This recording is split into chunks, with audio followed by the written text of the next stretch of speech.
Hi friends, SM classes या YouTube चॅनलवर आपले स्वागत आहे। या व्हिडिओमध्ये आपण 12वी कला व वाणिज्य विभागासाठी अत्यंत महत्त्वाचा असणारा विषय म्हणजे अर्थशास्त्र, तर या अर्थशास्त्र या विषयातील प्रकरण 3 मागणी विश्लेषण आपण आजच्या या व्हिडिओमध्ये पाहणार आहोत। या अगोदरच्या व्हिडिओमध्ये आपण मागणी म्हणजे काय, त्याचबरोबर मागणीचे वेगवेगळे प्रकार असतील, त्याचबरोबर मागणी निर्धारित करणारे वेगवेगळे घटक असतील, तर ते आपण या अगोदरच्या व्हिडिओमध्ये पाहिले आहेत। आजच्या व्हिडिओमध्ये आपण पाहणार आहोत मागणीचा नियम। मग मागणीचा नियम म्हणजे काय किंवा मागणीच्या नियमाचे विधान काय आहे, त्याचबरोबर मागणीच्या नियमाची गृहीतके काय आहेत, त्याचबरोबर उदाहरणाद्वारे किंवा त्यालाच आपण काय म्हणू शकतो मागणी पत्रकाद्वारे किंवा आकृतीद्वारे आपल्याला मागणीचा नियम कशा प्रकारे स्पष्ट करता येतो ते आपण आजच्या व्हिडिओमध्ये पाहणार आहोत।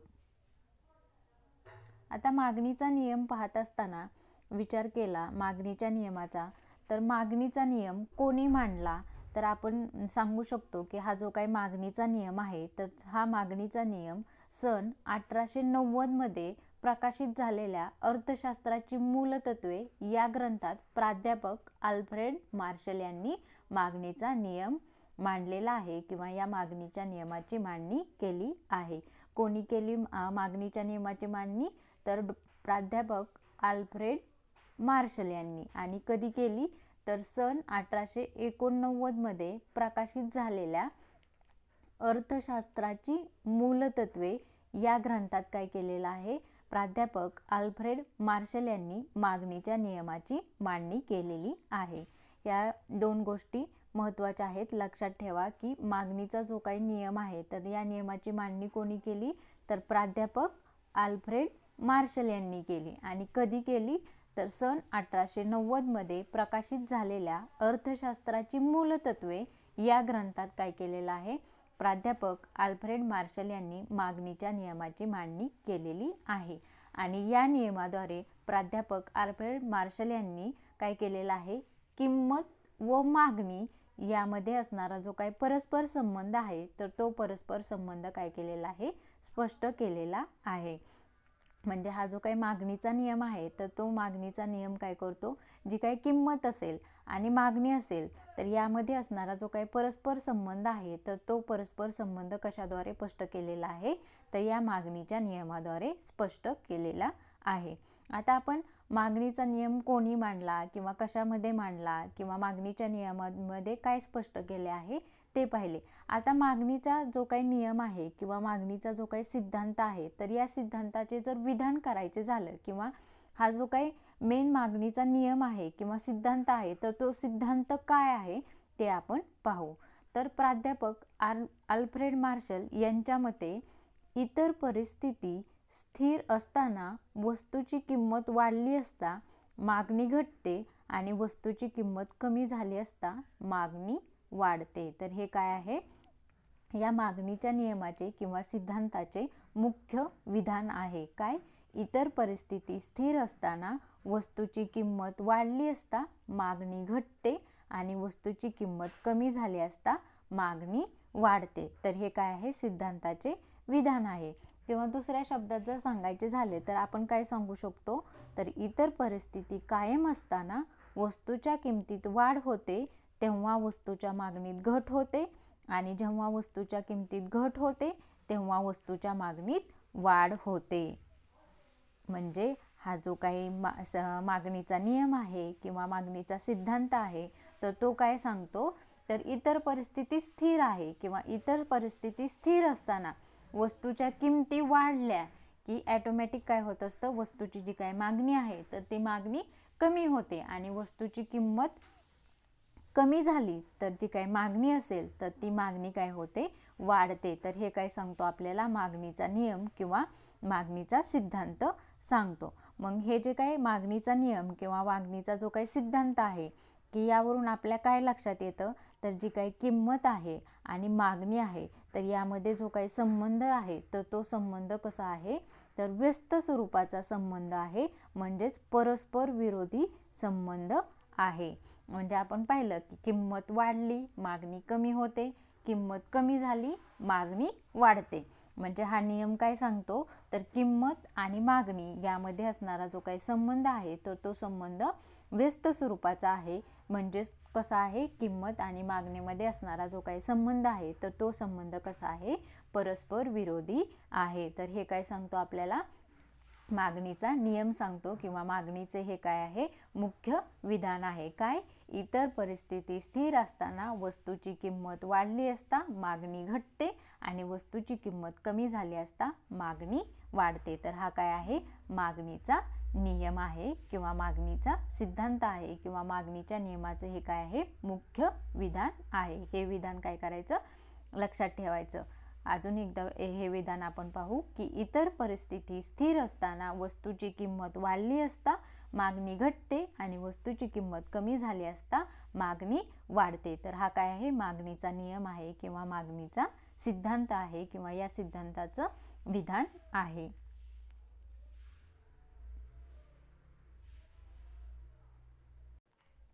आता यानंतर आपल्याला जी काही मागणी असेल आणि किंमत असेल तर यामध्ये आपण पाहिलं की मागणी आणि किंमत यांच्यामध्ये असणारा जो काही संबंध आहे तर तो संबंध कसा आहे, परस्पर विरोधी आहे किंवा मागणी व किंमत यामध्ये असणारा संबंध कसा आहे, व्यस्त स्वरूपाचा संबंध आहे. मग हे जे काही मागणी आहे किंवा मागणी आहे आणि किंमत आहे तर या मागणी व किंमत यांचं जे काही फलन संबंध आहे तर तो फलन संबंध जर आपल्याला स्पष्ट करायचा झाला तर तो आपण कशा प्रकारे स्पष्ट करू शकतो. मागणी व किंमत यांचा जो काही फलन संबंध आहे तर तो फलन संबंध आपण कशा प्रकारे स्पष्ट करू शकतो किंवा कशा प्रकारे स्पष्ट करता येतो तर तो आपल्याला dx = f कंसात px अशा प्रकारे काय करता येतो, मागणी व किंमत यांचा फलन संबंध स्पष्ट करता येतो. dx = f आणि कंसामध्ये px. आता या ठिकाणी d चा जर विचार केला तर d म्हणजे काय तर वस्तूची मागणी आणि x म्हणजे काय तर वस्तू, आणि जर f चा जर विचार केला तर f म्हणजे काय असतं तर f म्हणजे फलन आणि px चा जर विचार केला तर px म्हणजे काय, वस्तूची किंमत. म्हणजे x म्हणजे आपण काय पाहिलं, वस्तू, आणि px म्हणजे आपल्याला काय म्हणता येईल, वस्तूची किंमत. म्हणजे मागणी आणि किंमत यामध्ये असणारा जो काही फलन संबंध आहे तर तो संबंध आपल्याला काय करता येतो, अशा प्रकारे स्पष्ट करता येतो. dx = f ब्रॅकेटमध्ये px. म्हणजे या फलन संबंधावरून आपल्या काय लक्षात येतं की मागणी आणि किंमत यामध्ये असणारा जो काही संबंध आहे तो संबंध कसा आहे, परस्पर विरोधी आहे किंवा व्यस्त स्वरूपाचा आहे. किंमत वाढली की मागणी कमी होते आणि किंमत कमी झाली की मागणी काय होते, वाढते. तर हा काय सांगता येईल आपल्याला किंवा या फलनाद्वारे किंमत आणि मागणीमध्ये असणारा हा जो काही व्यस्त संबंध आहे किंवा परस्पर विरोधी संबंध आहे तर तो संबंध आपल्याला काय होतो, या मागणी व किंमत यांच्या फलन संबंधावरून लक्षात येतो. आणि हा फलन संबंध आपण कशा प्रकारे स्पष्ट करू शकतो तर dx = f ब्रॅकेटमध्ये px. d काय, वस्तूची मागणी, x म्हणजे काय, वस्तू, f म्हणजे काय, फलन, आणि px म्हणजे काय, वस्तूची किंमत. तर अशा प्रकारे आपण काय करू शकतो, मागणी व किंमत यांचा जो काही फलन संबंध आहे तर तो फलन संबंध काय करू शकतो, स्पष्ट करू शकतो. आणि या फलन संबंधावरून आपल्याला मागणी आणि किंमत यामध्ये असणारा जो काही व्यस्त संबंध आहे तर तो व्यस्त संबंध काय होतो, लक्षात येतो. आता बघा, यानंतर आपण हा जो काही मागणीचा नियम पाहिला, मागणीचा नियम आपण काय पाहिला तर इतर परिस्थिती स्थिर असताना वस्तूची किंमत वाढली असता मागणी कमी होते आणि वस्तूची किंमत कमी झाली असता मागणी वाढते. तर हा काय आहे, मागणीचा नियम आहे. मग हा जो काही मागणीचा नियम आहे तर तो मागणीचा नियम काय आहे, काही गृहीतकांवरती आधारित आहे. म्हणजे ती गृहीत परिस्थिती आपण गृहीत धरली तरच आपल्याला हा जो काही मागणीचा नियम आहे तर तो मागणीचा नियम काय होतो, अनुभवास येतो. तर हा जो काही मागणीचा नियम आहे तर या मागणीच्या नियमांच्या गृहीतकांचा जर विचार केला तर त्या गृहीतकांमध्ये आपल्याला वेगवेगळी गृहीतके सांगता येतील किंवा त्या गृहीतकांवरती काय आहे, हा जो काही मागणीचा नियम आहे तर तो मागणीचा नियम काय आहे, आधारलेला आहे किंवा आधारित आहे. मग त्यामध्ये आपण पहिलं गृहीतक सांगू शकतो तर स्थिर उत्पन्न.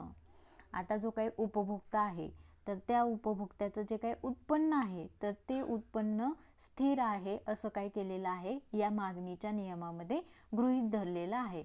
म्हणजे थोडक्यात काय की हा जो काही मागणीचा नियम आहे तर हा मागणीचा नियम जर अनुभवायचा असेल तर उपभोक्त्याचं जे काही उत्पन्न आहे तर ते उत्पन्न कसं असावं लागतं, तर स्थिर असावं लागतं. का तर जर उत्पन्न स्थिर नसेल, म्हणजे उपभोक्त्याचं जे काही उत्पन्न आहे तर त्या उत्पन्नामध्ये जर वाढ झाली तर तो उपभोक्ता काय करणार आहे, वस्तूची किंमत वाढली तरी देखील काय करणार आहे, मागणीमध्ये काय होणार आहे, त्याच्या वाढ होणार आहे. त्यामुळे हा जो काही उपभोक्ता आहे तर त्या उपभोक्त्याचं उत्पन्न काय असलं पाहिजे, स्थिर असलं पाहिजे, तरच आपल्याला काय होऊ शकतो, मागणीचा नियम अनुभवास येतो. म्हणजे मागणीच्या नियमामध्ये आपण पाहिलं, किंमत वाढली मागणी कमी होते, किंमत कमी झाली मागणी वाढते. परंतु एखादा जर उपभोक्ता असेल तर त्या उपभोक्त्याचे उत्पन्न जर स्थिर न राहता त्याच्या उत्पन्नाची पातळी काय झाली, वाढली. म्हणजे एखादा उपभोक्ता आहे त्याचं उत्पन्न काय झालं, वाढलं. तर त्याचं उत्पन्न वाढलं तरी तो काय करणार आहे, एखादी वस्तू असेल तर त्या वस्तूच्या किमतीमध्ये वाढ झाली तरी देखील त्याची जी काही मागणी असेल तर ती मागणी ही काय होणार आहे, वाढणार आहे. त्यामुळे हे काय गृहीत धरलं आहे किंवा काय असणं गरजेचं आहे हा मागणीचा नियम अनुभवास येण्यासाठी, तर जो काही उपभोक्ता आहे तर त्या उपभोक्त्याचं उत्पन्न जर स्थिर असेल तरच काय होऊ शकतो, आपल्याला हा जो काही मागणीचा नियम आहे तर तो मागणीचा नियम काय होऊ शकतो, अनुभवास येऊ शकतो. म्हणजे हे काय सांगता येईल आपल्याला, मागणीच्या नियमाचं एक गृहीत सांगता येईल की मागणीचा नियम अनुभवास येण्यासाठी उपभोक्त्याचं जे काही उत्पन्न आहे तर ते उत्पन्न कसं आहे, स्थिर आहे असं काय केले हे गृहीत धरलेलं आहे. त्यानंतर मागणीच्या नियमाच्या गृहीतकांचा जर विचार केला तर दुसरं गृहीतक आपल्याला सांगता येईल, लोकसंख्येच्या आकारमानात बदल नाही. मग जी काही देशातील लोकसंख्येचा आकारमान आहे आणि रचना आहे, देशातील लोकसंख्येचे आकारमान आणि रचना वस्तूंची एकूण मागणी काय करत असते, प्रभावित करत असते. म्हणजे लोकसंख्येवरती आणि लोकसंख्येच्या रचनेवरती काय होत असतो, लोकसंख्येच्या रचनेचा काय होत असतो, मागणीवरती परिणाम होत असतो. म्हणजे लोकसंख्या वाढली मागणी वाढते, लोकसंख्या कमी झाली मागणी काय होते, कमी होते. मग हा जो काही मागणीचा नियम आहे तर त्या मागणीच्या नियमाचा अनुभव येण्यासाठी काय केलेलं आहे, हे जे काही लोकसंख्या आहे तर त्या लोकसंख्येचं आकारमान काय केलेलं नाही, बदललेलं नाही. म्हणजे थोडक्यात काय की लोकसंख्येचं आकारमान स्थिर आहे असं काय केलेलं आहे, गृहीत धरलेलं आहे किंवा गृहीत धरले किंवा लोकसंख्येचे आकारमान जर स्थिर राहिले तरच आपल्याला हा जो काही मागणीचा नियम आहे तर तो मागणीचा नियम काय होतो, अनुभवास येतो. म्हणजे बघा, लोकसंख्या आहे तर या लोकसंख्येच्या आकारमानामध्ये जर वाढ होत असेल, म्हणजे लोकसंख्या मोठ्या प्रमाणावर वाढतच जात असेल तर अशा वेळेस काय होणार आहे, तर किमती कितीही वाढल्या तरी त्या वस्तूची मागणी कमी होण्याऐवजी काय होणार आहे, वाढणारच आहे. म्हणून काय म्हटलेलं आहे, हा जो काही मागणीचा नियम आहे तर तो मागणीचा नियम अनुभवास येण्यासाठी काय होणं गरजेचं आहे किंवा कोणतं गृहीतक गृहीत धरलं आहे, तर लोकसंख्येचं जे काही आकारमान आहे तर त्या आकारमानामध्ये कोणताही बदल झाला नाही पाहिजे. म्हणजे थोडक्यात काय की लोकसंख्येचे आकारमान काय असलं पाहिजे, स्थिर असलं पाहिजे, तरच आपल्याला काय होऊ शकतो, हा जो काही मागणीचा नियम आहे तर तो मागणीचा नियम अनुभवास येऊ शकतो. त्यानंतर पुढचं जे काही गृहीतक आहे ते आहे पर्यायी वस्तूंच्या स्थिर किमती. मग हा जो काही मागणीचा नियम आहे तर या मागणीच्या नियमामध्ये ज्या काही पर्यायी वस्तू आहेत तर त्या पर्यायी वस्तूंच्या ज्या काही किमती आहेत तर त्या किमतीमध्ये बदल होत नाही असे काय केलेलं आहे, गृहीत धरले आहे. कारण जर पर्यायी वस्तूंच्या किमतीमध्ये बदल झाला तर त्याचा परिणाम काय होणार आहे, वस्तूच्या मागणीवरती होणार आहे. फॉर एक्झाम्पल आपण पाहिलं की मागणीचा नियम काय सांगतो, वस्तूची किंमत वाढली तर मागणी कमी होते. परंतु जर एखाद्या वस्तूला जर पर्याय असेल, फॉर एक्झाम्पल आपण पाहिलं साखरेला पर्याय काय आहे, गूळ आहे. मग साखरेची किंमत वाढली तर साखरेची मागणी काय होणार आहे, कमी होणार आहे. परंतु एखादी जर पर्यायी वस्तू असेल तर त्या पर्यायी वस्तूच्या ज्या काही किमती असतील तर त्या पर्यायी वस्तूच्या ह्या ज्या काही पर्यायी वस्तू आहेत तर या पर्यायी वस्तूच्या किमतीचा काय होत असतो, मागणीवरती परिणाम होतो. फॉर एक्झाम्पल आपण साखरेची किंमत काय केली, कमी केली. तर साखरेची किंमत कमी केली तर त्यावेळेस काय होणं गरजेचं आहे, साखरेची मागणी वाढणं गरजेचं आहे. किंवा मागणीचा नियम आपल्याला काय सांगतो, किंमत कमी केली मागणी वाढते. परंतु आपण साखरेची किंमत कमी केली आणि त्यावेळेस काय होणं अपेक्षित आहे, तर साखरेची मागणी काय होणं आहे, वाढणं अपेक्षित आहे. परंतु जर साखरेला पर्याय असणारी वस्तू जी काही गूळ आहे, तर त्या गुळाच्या किमती जर काय असतील, साखरेच्या किमतीपेक्षा अजूनच कमी असतील, तर लोक ॲटोमॅटिक काय करणार आहेत, साखरेची खरेदी करण्याऐवजी काय करणार आहेत, गुळाची खरेदी करणार आहेत. म्हणजे ज्या काही पर्यायी वस्तू आहेत, तर त्या पर्यायी वस्तूंच्या किमती जर स्थिर असतील तरच आपल्याला हा जो काही मागणीचा नियम आहे, तर त्या मागणीचा नियम काय होऊ शकतो, अनुभवास येऊ शकतो. म्हणून मागणीच्या नियमामध्ये काय गृहीत धरलेलं आहे, तर ज्या काही पर्यायी वस्तू आहेत, तर त्या पर्यायी वस्तूंची किमती काय आहेत, स्थिर आहेत. त्या किमतींमध्ये कोणत्याही प्रकारचा बदल झालेला नाही. म्हणजे साखरेच्या किमती कमी केल्यानंतर गुळाची जी काही किंमत आहे, तर ती किंमत काय आहे, स्थिरच आहे असं काय केलेलं आहे, गृहीत धरलेलं आहे. म्हणजे साखरेची किंमत कमी केली आणि कमी केल्यानंतर जर गुळाची किंमत पण साखरेच्या किमतीपेक्षा अजून कमी झाली, तर लोक काय करणार आहेत, साखरेऐवजी गुळच खरेदी करणार आहेत. म्हणजे थोडक्यात काय की मागणीचा नियम अनुभवास येण्यासाठी जी काही वस्तू आहे, तर त्या वस्तूला ज्या काही वस्तू पर्यायी आहेत, तर त्या पर्यायी वस्तूंच्या किमती कशा असल्या पाहिजेत, स्थिर असल्या पाहिजेत. तरच आपल्याला काय होतो, मागणीचा नियम अनुभवास येतो. म्हणून हा जो काही मागणीचा नियम आहे, तर या मागणीच्या नियमामध्ये ज्या काही पर्यायी वस्तू आहेत, तर त्या वस्तूंच्या किमतीत बदल होत नाही किंवा पर्यायी वस्तूंच्या किमती काय आहेत, स्थिर असतात असं काय केलेलं आहे, गृहीत धरलेलं आहे. त्यानंतर बघा पुढचं जे काही गृहीतक आहे ते आहे पूरक वस्तूंच्या स्थिर किमती. मग हा जो काही मागणीचा नियम आहे, तर या मागणीच्या नियमामध्ये काय केलेलं आहे, कोणतं गृहीतक गृहीत धरलेलं आहे, तर ज्या काही पूरक वस्तू आहेत, तर त्या पूरक वस्तूंच्या किमतीमध्ये काय होत नाही, बदल होत नाही असं काय केलेलं आहे, गृहीत धरलेलं आहे. म्हणजे पूरक वस्तूंच्या किमती काय आहेत, स्थिर आहेत. कारण पूरक वस्तूंच्या किमतीमध्ये बदल झाला तर त्याचा देखील काय होत असतो, वस्तूच्या मागणीवरती परिणाम होत असतो. म्हणजे फॉर एक्झाम्पल आपण पाहिलं, दोन वस्तू एकमेकाला काय असतात, पूरक असतात. मग पूरक वस्तूंचा जर विचार केला तर कार आणि इंधन हे काय आहेत, एकमेकाला पूरक आहेत. म्हणजे आपण पाहिलं की जर काय होत असेल, पेट्रोलच्या किमती कमी झाल्या तर ॲटोमॅटिक काय होत असतं, कारची मागणी वाढत असते. हे काय आपण पाहिलं होतं. परंतु ह्या ज्या काही पूरक वस्तू असतील, तर त्या पूरक वस्तूंच्या ज्या काही किमती असतील, तर त्या किमती स्थिर नसतील, बदलणाऱ्या असतील, तर आपल्याला काय होत नाही, हा जो काही मागणीचा नियम आहे, तर तो मागणीचा नियम काय होत नाही, अनुभवास येत नाही. फॉर एक्झाम्पल आपण कारच्या किमती काय केल्या, कमी केल्या. आता कारच्या किमती कमी झाल्या म्हणजे काय होणं गरजेचं आहे, मागणीच्या नियमानुसार कारची जी काही मागणी आहे, तर ती मागणी काय होणं गरजेचं आहे, वाढणं गरजेचं आहे. परंतु कारला पूरक वस्तू कोणती आहे, तर इंधन किंवा त्याला आपण काय म्हणू शकतो, पेट्रोल किंवा डिझेल. परंतु आपण कारची किंमत काय केली, कमी केली आणि पेट्रोल आणि डिझेल जे काही कारला पूरक वस्तू आहेत, तर त्या पूरक वस्तूंची किंमत काय झाली, वाढली. तर काय होणार आहे, कारची किंमत कमी होऊन देखील कारला मागणी काय होणार नाही, वाढणार नाही. म्हणून हा जो काही मागणीचा नियम आहे, तर तो मागणीचा नियम अनुभवास येण्यासाठी काय होणं गरजेचं आहे, तर ज्या काही पूरक वस्तू असतील, तर त्या पूरक वस्तूंची किंमत काय असली पाहिजे, स्थिर राहिली पाहिजे. म्हणजे कारच्या किमती आपण कमी करत असताना जे काही पेट्रोल असेल किंवा डिझेल असेल, तर यांच्या किमतीमध्ये बदल नाही झाला तरच आपल्याला काय होऊ शकतो, मागणीचा नियम अनुभवास येऊ शकतो. म्हणजे कारची किंमत आपण कमी केली तर ॲटोमॅटिक कारची काय होणार आहे, मागणी वाढणार आहे. कधी, तर कारला जे काही पूरक वस्तू आहे, पेट्रोल आणि डिझेल, तर यांच्या किमती काय राहिल्या, स्थिर राहिल्या, तरच आपल्याला हा जो काही मागणीचा नियम आहे, तर तो मागणीचा नियम अनुभवास येऊ शकतो. आणि ही जी काही पूरक वस्तू आहे, तर त्या पूरक वस्तूच्या किमतीमध्ये बदल झाला, म्हणजे कारच्या किमती कमी झाल्या, परंतु पेट्रोलच्या आणि डिझेलच्या किमती जर आहे त्या किमतीपेक्षा वाढल्या, तर ॲटोमॅटिक कारची किंमत कमी झाली असली तरी देखील कारची मागणी काय होणार नाही,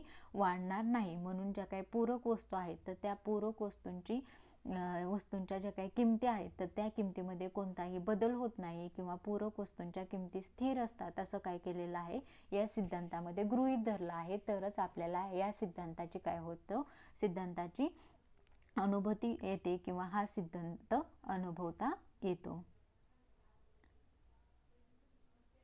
त्यानंतर पुढचं जे काही गृहीतक आहे तर ते गृहीतक आहे, पुढचं गृहीतक काय आहे, भविष्यात किंमत बदलाची अपेक्षा नाही. पुढचं गृहीतक काय आहे, भविष्यात किंमत बदलाची अपेक्षा नाही.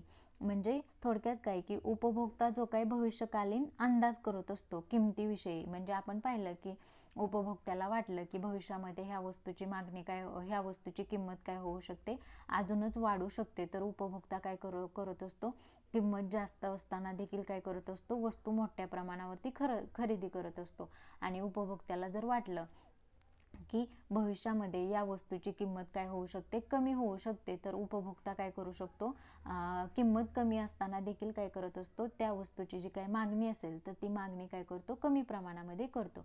म्हणजे थोडक्यात काय की उपभोक्त्याचा जो काही भविष्यकालीन अंदाज आहे किमतीबाबतचा, तर या भविष्यात किंमत बदलाची जी काही उपभोक्त्याची अपेक्षा आहे तर ती अपेक्षा नाही, किंवा थोडक्यात काय की हा जो काही उपभोक्ता आहे तर तो उपभोक्ता भविष्यकालीन किमतीचा कोणत्याही प्रकारचा अंदाज करत नाही, अशी बाब काय केली जाते, या नियमामध्ये गृहीत धरली जाते. जर एखादा उपभोक्ता आहे तरी त्या उपभोक्त्याने भविष्यकालीन अंदाज केला, म्हणजे काय, त्यांनी ठरवलं की आत्ता जी काही वस्तू आहे तर त्या वस्तूची जी काही किंमत आहे तर त्या वस्तूची किंमत काय होणार आहे, भविष्यामध्ये अजूनच वाढणार आहे, असा जर त्या उपभोक्त्याने काय केला, भविष्यकालीन अंदाज केला, तर तो उपभोक्ता काय करत असतो, सध्या जरी त्या वस्तूची किंमत वाढली असली तरी देखील भविष्यामध्ये अजून किंमत वाढणार आहे असा अंदाज करून काय करत असतो, किंमत वाढत असताना देखील त्या वस्तूची जास्तीत जास्त मागणी करत असतो. म्हणजे थोडक्यात काय की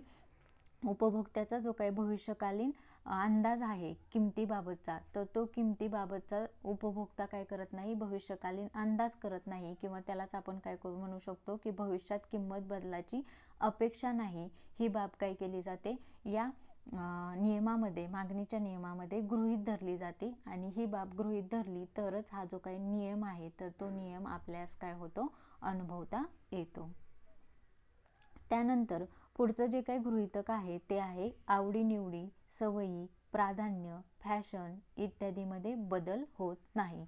म्हणजे हा जो काही मागणीचा जो काही नियम आहे तर तो नियम अनुभवास येण्यासाठी कोणती बाब गृहीत धरलेली आहे, तर उपभोक्त्याच्या आवडीनिवडी असतील, सवयी असतील, प्राधान्य असेल, फॅशन असेल इत्यादीमध्ये कोणताही बदल होत नाही. म्हणजेच या सर्व बाबी काय आहेत, स्थिर आहेत असं गृहीत धरलं जातं. त्यानंतरच आपल्याला हा जो काही मागणीचा नियम आहे तर तो मागणीचा नियम काय होत असतो, अनुभवास येत असतो. म्हणजेच उपभोक्त्याच्या आवडीनिवडी बदलल्या, सवयी बदलल्या, प्राधान्य बदललं, फॅशन बदललं, तर काय होऊ शकतो, ॲटोमॅटिक त्याचा मागणीवरती परिणाम होऊ शकतो, मागणीमध्ये बदल होऊ शकतो. म्हणून काय म्हटलेलं आहे की काय गृहीत धरलेलं आहे या नियमामध्ये, तर उपभोक्त्याच्या ज्या काही आवडीनिवडी आहेत, सवयी आहेत, प्राधान्य आहे, फॅशन आहे, तर इत्यादीमध्ये कोणताही बदल होत नाही. म्हणजे फॉर एक्झाम्पल एखादा उपभोक्ता असेल तर या उपभोक्त्याची जी काही आवड असेल की तर ती आवड बदलली तर उपभोक्ता काय करत असतो, किंमत वाढत असली तरी देखील काय करत असतो, आवड आहे म्हणून ती वस्तू जास्तीत जास्त खरेदी करत असतो. म्हणजे मागणीचा नियम काय सांगतो, किंमत वाढली तर मागणी कमी झाली पाहिजे, परंतु त्या उपभोक्त्याला त्या वस्तूची आवड असेल, त्या वस्तूची सवय असेल, किंवा त्या वस्तूची जर फॅशन आली असेल तर अशा परिस्थितीमध्ये किंवा या गोष्टीमध्ये उपभोक्त्याच्या आवडीमध्ये, सवयीमध्ये, फॅशनमध्ये जर बदल झाला तर उपभोक्ता काय करत असतो, वस्तूच्या किमती वाढत असल्या तरी देखील मोठ्या प्रमाणावरती काय करत असतो, वस्तूची मागणी करत असतो. म्हणून हा जो काही मागणीचा नियम आहे तर तो मागणीचा नियम अनुभवास येण्यासाठी काय होणं गरजेचं आहे, तर किंवा कोणती बाब गृहीत धरलेली आहे, तर उपभोक्त्याच्या आवडीनिवडी, सवयी, प्राधान्य, फॅशन इत्यादी बाबींमध्ये काय होत नाही, बदल होत नाही. त्यानंतर पुढचं जे काही गृहीतक आहे ते आहे, कर विषयक धोरणात बदल नाही. कर विषयक धोरणात बदल नाही. मग प्रत्यक्ष आणि अप्रत्यक्ष करांबाबतच्या सरकारी धोरणांचा विविध वस्तू आणि सेवांच्या मागणीवर काय होत असतो, मोठ्या प्रमाणावरती परिणाम होत असतो. मग सरकारने जाहीर केलेल्या करविषयक सरकारी धोरणांमध्ये कोणताही बदल होत नाही. म्हणजेच थोडक्यात काय की सरकारची जी काही करविषयक धोरणे आहेत तर ती करविषयक धोरणे कशी आहेत, स्थिर आहेत. तर या बाबी काय केल्या जातात, या नियमामध्ये गृहीत धरल्या जातात. तरच हा जो काही मागणीचा नियम आहे तर तो मागणीचा नियम काय होतो, आपल्याला अनुभवास येतो. तर ही सर्व काय आहेत, मागणीच्या नियमाची गृहीतके आहेत. त्यामध्ये पहिलं गृहीतक आपण पाहिलं, स्थिर उत्पन्न पातळी. म्हणजेच उपभोक्त्याचं जे काही उत्पन्न आहे तर त्या उत्पन्नामध्ये कोणत्याही प्रकारचा बदल होत नाही. उपभोक्त्याचं उत्पन्न हे कसं असतं, स्थिर असतं. ही एक बाब काय केलेली आहे, या नियमामध्ये गृहीत धरलेले आहे. त्यानंतर लोकसंख्येचं जे काही आकारमान आहे तर या लोकसंख्येच्या आकारमानामध्ये कोणत्याही प्रकारचा बदल होत नाही. म्हणजेच लोकसंख्येचे आकारमान काय आहे, स्थिर आहे. लोकसंख्या वाढतही नाही आणि लोकसंख्या कमीही होत नाही, असं काय केलेलं आहे, या नियमामध्ये गृहीत धरलेला आहे. त्यानंतर पुढचं जे गृहीतक आहे ते आहे पर्यायी वस्तूंच्या स्थिर किमती. मग वस्तूला असणारी जी काही पर्यायी वस्तू आहे तर त्या पर्यायी वस्तूंच्या किमती पण काय आहे, स्थिर आहे. तसं काय केलेलं आहे, या नियमामध्ये गृहीत धरलेलं आहे. त्यानंतर पुढचं जे काही गृहीतक आहे तर ते आहे पूरक वस्तूंच्या स्थिर किमती. म्हणजे वस्तूला असणारी जी काही पूरक वस्तू आहे तर त्या पूरक वस्तूंच्या किमती जर स्थिर असतील तरच आपल्याला हा नियम काय होतो, अनुभवास येतो. म्हणजे पूरक वस्तूंच्या स्थिर किमती हे पण काय केलं जातं, या नियमामध्ये गृहीत धरले जाते. त्यानंतर भविष्यात किंमत बदलण्याची अपेक्षा नाही. म्हणजे थोडक्यात काय की उपभोक्त्याचा जो काही भविष्यकालीन किमतीविषयीचा अंदाज असतो तर या अंदाजामध्ये पण काय अंदाज आहे तर या अंदाजामध्ये पण काय आहे, किमतीविषयी कोणतीही अपेक्षा नाही किंवा किंमत बदलाची कोणतीही अपेक्षा नाही, असं काय केलं जातं, गृहीत धरलं जातं. त्यानंतर पुढचं जे काही गृहीतक आहे तर ते गृहीतक आहे उपभोक्त्याच्या आवडीनिवडी, सवयी, प्राधान्य, फॅशन इत्यादीमध्ये कोणत्याही प्रकारचा बदल होत नाही. तर ही गोष्ट पण काय केली जाते, या नियमामध्ये गृहीत धरली जाते. त्यानंतर सरकारची जी काही करविषयक धोरण आहे तर या करविषयक धोरणामध्ये कोणताही बदल होत नाहीत. म्हणजे सरकारची करविषयक धोरणे ही पण काय आहे, स्थिर आहेत, असं काय केलं जातं, या नियमामध्ये गृहीत धरलं जातं. तर ही जी सर्व काही आहेत मागणीच्या नियमाची गृहीतके आहेत.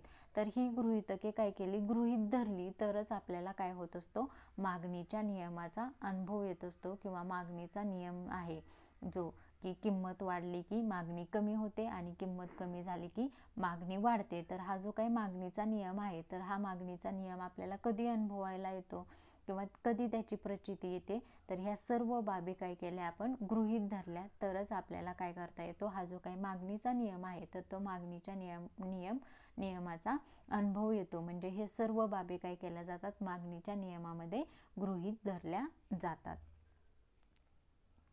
त्यानंतर बघा, हा जो काही मागणीचा नियम आहे तर हा जो काही मागणीचा नियम आहे तो काय करता येतो आपल्याला, एका उदाहरणाद्वारे किंवा मागणी पत्रकाद्वारे काय करता येतो, स्पष्ट करता येतो. आता हे जे काही या ठिकाणी बघा एक उदाहरण दिलेलं आहे किंवा त्यालाच आपण काय म्हणू शकतो, मागणी पत्रक. तर या उदाहरणाद्वारे किंवा मागणी पत्रकाद्वारे आपल्याला हा जो काही मागणीचा नियम आहे तर तो मागणीचा नियम अधिक चांगल्या प्रकारे काय करता येतो, स्पष्ट करता येतो. आता या उदाहरणाचा जर विचार केला किंवा या मागणी पत्रकाचा जर विचार केला तर यामध्ये पहिला जो काही कॉलम दिलेला आहे तर त्याच्यामध्ये काय लिहिलेलं आहे, श वस्तूची किंमत दिलेली आहे. आणि दुसरा जो काही कॉलम दिलेला आहे तर त्याच्यामध्ये श वस्तूची काय केलेली आहे, मागणी दिलेली आहे. आता श वस्तूची किंमत दिलेली आहे रुपयामध्ये आणि श वस्तूची मागणी दिलेली आहे किलोमध्ये. आता श वस्तूच्या किमतीचा जर विचार केला तर श वस्तूची किंमत 50 रुपये असताना वस्तूची मागणी किलोमध्ये किती केली जात आहे, तर 1 किलो वस्तूची मागणी केली जात आहे. तीच वस्तूची किंमत काय झाली, 40 झाली. तर काय केलं जात आहे, श वस्तूची मागणी किती केली जात आहे, 2 किलो. आणि वस्तूची किंमत 30 झाली तर मागणी किती केली जात आहे, 3 किलो. वस्तूची किंमत 20 रुपये झाली तर वस्तूची मागणी किती केली जात आहे, 4 किलो केली जात आहे. आणि वस्तूची किंमत 10 रुपये झाली तर वस्तूची मागणी किती, 5 किलो केली जात आहे. म्हणजे थोडक्यात काय की हे जे काही आपण मागणी पत्रक पाहिले तर या मागणी पत्रकावरून आपल्या काय लक्षात येते, तर वस्तूची किंमत जशी काय होत आहे, कमी होत जात आहे, तसं काय होत आहे, वस्तूची मागणी वाढत आहे. म्हणजे 50 रुपये किंमत असताना आपण विचार केला तर वस्तूची मागणी किती केली जात आहे? 1 किलो. आणि तेच जर आपण वस्तूची किंमत जर 10 झाली तर वस्तूची मागणी किती केली जात आहे? 5 किलो. म्हणजे यावरून आपल्या काय लक्षात येतं? तर वस्तूची किंमत जसजशी कमी होत जाते तसतशी वस्तूची मागणी काय होते? वाढत जाते. आणि वस्तूची किंमत जसजशी काय होत असते? वाढत जाते तसतशी काय होत असते? मागणी कमी होत जाते. तर हाच काय सांगतो आपल्याला? मागणीचा नियम सांगतो. की मागणीचा नियम काय सांगतो? तर वस्तूची किंमत वाढली तर मागणी काय होते? कमी होते. आणि वस्तूची किंमत कमी झाली तर मागणी काय होते? वाढते. म्हणजे हे जे काय मागणी पत्रक आहे किंवा हे जे काय उदाहरण दिलेलं आहे तर या उदाहरणावरून आपल्याला काय होतं? अधिक प्रकारे हा जो काही मागणीचा नियम आहे तर तो मागणीचा नियम अधिक चांगल्या प्रकारे काय करता येतो? स्पष्ट करता येतो. किंवा आपल्या लक्षात येतं की वस्तूची किंमत जसजशी वाढत जाते तसतशी वस्तूची मागणी काय होते? कमी होत जाते. आणि वस्तूची किंमत जसजशी कमी होत जाते तसतशी वस्तूची मागणी काय होते? वाढत जाते. म्हणजे या ठिकाणी या मागणी पत्रकावरून आपल्या लक्षात काय येते? की वस्तूची किंमत आणि वस्तूची किंमत व वस्तूची मागणी यामध्ये असणारा जो काही संबंध आहे तर तो संबंध कसा आहे? व्यस्त स्वरूपाचा आहे. किंवा तो कसा आहे? परस्पर विरोधी आहे.